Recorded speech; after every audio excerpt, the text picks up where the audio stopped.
আমি ইন্দ্রাণী শুরু করছি আজকে। সি আইন পাশ করার পরে বছর ঘুরে গেছে, তা লাগু হয়নি। এই এক সরকার পেয়েছি আমরা, যারা আইন পাশ করায়, কেন করায় জানা নেই, সে আইন কোনো কারণ না দেখিয়ে তুলে নেয়, মানে স্ক্র্যাপ করে দেয়। আইন আনে কিন্তু তা লাগু করে না। এদিকে সে আইন যে লাগু হবেই আর মতুয়া সমাজের প্রত্যেকে যে নাগরিকত্ব পাবেই, তা তো শুরু থেকেই বলা হয়েছে। কেবল বলাই নয়, সেই বলার ভিত্তিতে সাংসদ নির্বাচিত হয়েছেন।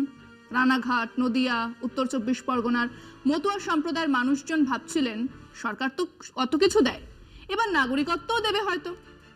আমরা বলার চেষ্টা করেছিলাম, আরে বাবা আপনারা তো নাগরিক। তো ওনাদের প্রতিনিধি যারা বিজেপি করেন তারা বোঝালেন, ওসব কুচক্রীদের কথায় কান দিও না, আমরা এনে দেব সেই নাগরিকত্ব, টুপ করে পড়বে পাকা আমের মতো। কিন্তু তারপরও বছর ঘুরেছে, সিএ কই গেল? একমাত্র অমিত শাহ বঙ্গালে এলে মনে করাতেন সিএ হোগা লাগু হোগা। করতে করতে নির্বাচন এসে গেল। লোকে প্রশ্ন করবে নয়, পেটাবে, কিছু একটা করুন। তো বাধ্য হয়ে সরকার রুল বুক জারি করে বাকায়দা আইন লাগু করলো। ধরুন ওই কোভিডের টিকা কে আগে নিতে গেলেন, যথেষ্ট ধোঁয়াশা ছিল, কি হবে কেমন হবে ইত্যাদি। তো দেশের প্রধানমন্ত্রী বেজিয়ে দিলেন, রাজ্যের মুখ্যমন্ত্রী মন্ত্রী শান্তিরা গিয়ে ভ্যাকসিন নিলেন। এটাই হয়, বড় বড় প্রকল্পের উদ্বোধনে আগের সারিতেই থাকেন নেতারা। সেই কবে টেলিযোগাযোগ মন্ত্রী সুখরাম জ্যোতি বসুকে মোবাইল ফোন ধরিয়ে দিলেন। জ্যোতিবাবু বললেন হ্যালো, চালু হলো মোবাইল। আন্তর্জাতিক যোগ দিবসে আমাদের আদিত্য যোগী এক পায়ে খাড়া হয়ে যোগ ব্যায়াম দেখাচ্ছিলেন, তাল সামলাতে পারছিলেন না, সে অন্য কথা, চেষ্টা তো করছিলেন। আমাদের প্রধানমন্ত্রী তো ঘেমে এনে অস্থির হয়ে সামনে রাখা পতাকা দিয়ে ঘাম মুছে নিয়েছিলেন। স্বাধীনতার সংগ্রামে এক ফোঁটাও ঘাম ঝরাননি, স্বাধীন দেশের জাতীয় পতাকা দিয়ে ঘাম মুছলেন, কম কথা নাকি? তো আমরা ভেবেছিলাম এই যে সিএ লাগু হল, তাহলে মতুয়া সমাজের নেতা, সাংসদ, বিধায়করা নিশ্চয়ই নাগরিকত্বের আবেদন করবেন। তারাই তো মতুয়া সম্প্রদায়ের নেতা। মতুয়া লোকজনদের যদি নাগরিকত্ব প্রয়োজন হয়, ওনাদেরও তো লাগবে। তো আবেদন করলেন কি? আজ সেটাই বিষয় আজকে। বিজেপি সাংসদ প্রার্থীরা সিএ ফর্ম ভরছেন না কেন? সংশোধিত নাগরিকত্ব আইন বা সিএএ সংসদে পাশ হওয়ার পর দীর্ঘ প্রায় 4.5 বছর পর তা কার্যকর করতে পারেনি কেন্দ্রীয় সরকার। অষ্টাদশ লোকসভা ভোটের বিজ্ঞপ্তি জারির প্রাক মুহূর্তে সিএএ লাগু করা হয়। দেশজুড়ে সিএএ এর বিরুদ্ধে আন্দোলনে সামিল হয়েছিল বিরোধীরা। অন্যদিকে বাংলায় মতুয়া উদ্বাস্তুদের নাগরিকত্ব দেওয়ার নাম করে সিএএ নিয়ে রীতিমতো ভোটযুদ্ধে নেমেছিল কেন্দ্রের শাসক দল বিজেপি। বিরোধীদের দাবি, ধর্মের ভিত্তিতে নাগরিকত্ব দেওয়া অসাংবিধানিক। বিজেপি যথারীতি সিএএ কার্যকর করার ব্যাপারে নির্বাচনী প্রচারেও সরব হয়েছে। ইতিমধ্যে প্রধানমন্ত্রী নরেন্দ্র মোদী থেকে স্বরাষ্ট্রমন্ত্রী অমিত শাহ রাজ্যে প্রচারে এসে মতুয়াদের নাগরিকত্বের জন্য আবেদন করার আহ্বান জানিয়েছেন। বিরোধীদের দাবি, সিএএ অনুসারে নাগরিকত্ব পেতে যেসব শর্ত আরোপ করা হয়েছে তাতে আবেদন করা মাত্রই আবেদনকারী বেনাগরিক হয়ে যাবেন। বিজেপি নেতৃত্ব বা মোদী শাহ এ ব্যাপারে বিরোধীদের আশঙ্কা দূর করে আবেদন করার আর্জি জানিয়েছেন। কিন্তু অপরকে বললেও বিদায়ী কেন্দ্রীয় মন্ত্রী তথা পদ্ম শিবিরের অন্যতম মতুয়ামুখ শান্তনু ঠাকুর বা রানাঘাটের বিজেপি প্রার্থী জগন্নাথ সরকার সহ নেতা নেত্রীর কেউই কিন্তু নাগরিকত্বের জন্য আবেদন করেননি। কেন? তারাও কি বেনাগরিক হওয়ার শঙ্কামুক্ত হতে পারছেন না? মোদী শাহের অভয় বার্তাতেও ভরসা পাচ্ছেন না খোদ গেরুয়া বাহিনীর পদস্থ নেতৃবৃন্দ? ধরুন সাংসদ শান্তনু ঠাকুর, উনি মতুয়াদের নাগরিকত্ব দেবার জন্যই ধরে করে এই বিল লাগু করালেন। লাগু হবার আগে 10 বার ঘোষণা করলেন যে নির্বাচনের আগেই এই বিল লাগু হয়ে যাবে। তো বিল লাগু হলো শেষ পর্যন্ত, কিন্তু কোনো জানা কারণে তিনি এখনো ফর্ম ভরলেন না।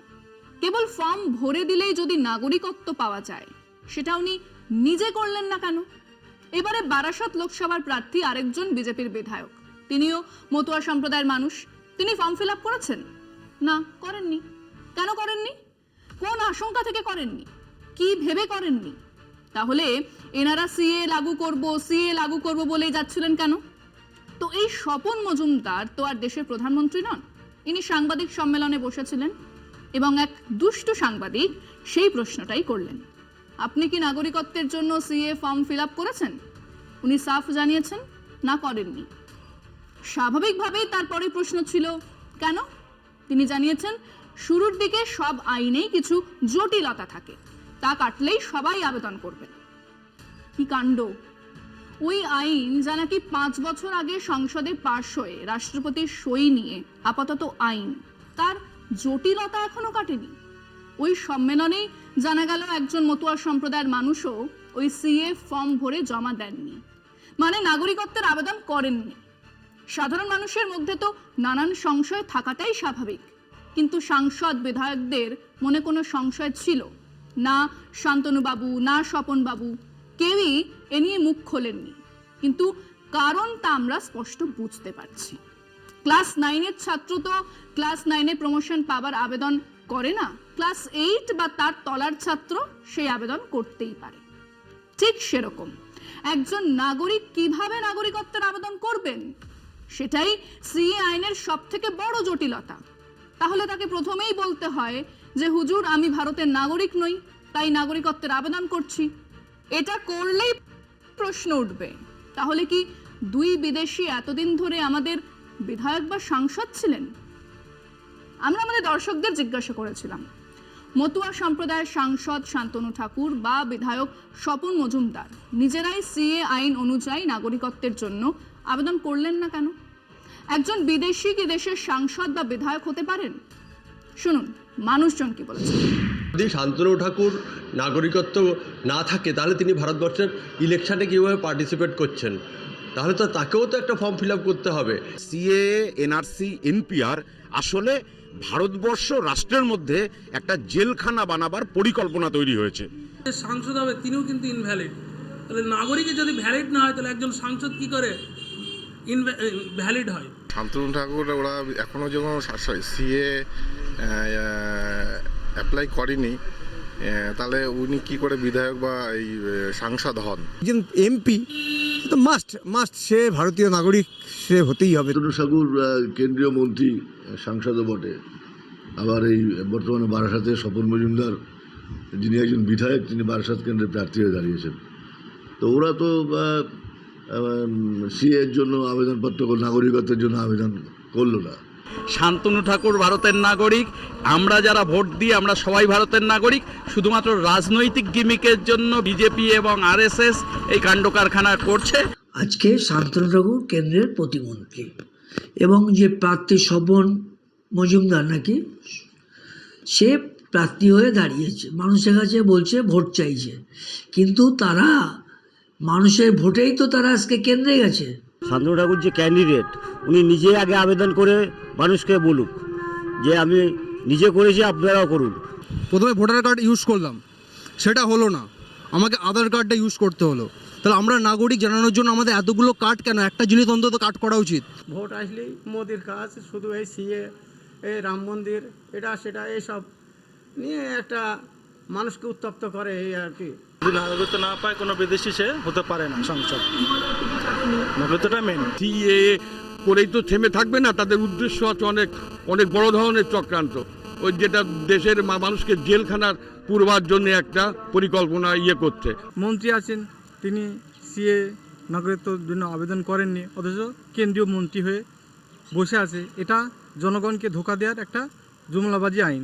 যে শান্তনু ঠাকুর জিতেছেন তিনি তো এই দেশের নাগরিকদের ভোটেই জিতেছেন, তারা নতুন করে আর তাদের কি নাগরিকত্ব দেবে এটা আমাদের জানা নেই। কি আমাদের দেশে এতদিন বাইরের লোক এসে এমপি ছিল, আমাদের দেশ চালনা করছিল? একজন বিদেশি নিয়ে এসে সঙ্গে সঙ্গে নাগরিকত্ব পাবে সেটাও হতে পারে না। শান্তনু ঠাকুরের তো দেওয়া উচিত ছিল, উনি দিল না কেন?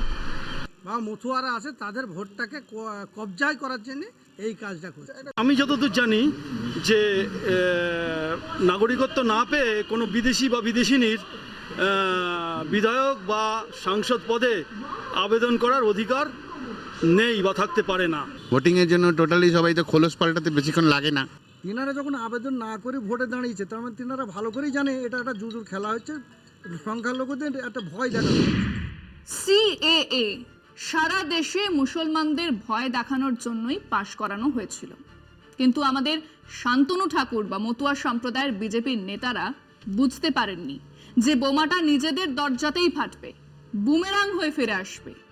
তাই এসেছে, এবং সেই কারণেই তারা সভা সমিতিতে আর সিএ নিয়ে কথা বলা বন্ধ করেছেন। নির্বাচনের ঠিক আগে সিএ লাগু করে বিজেপি ভেবেছিল দারুণ মাইলেজ পাওয়া যাবে।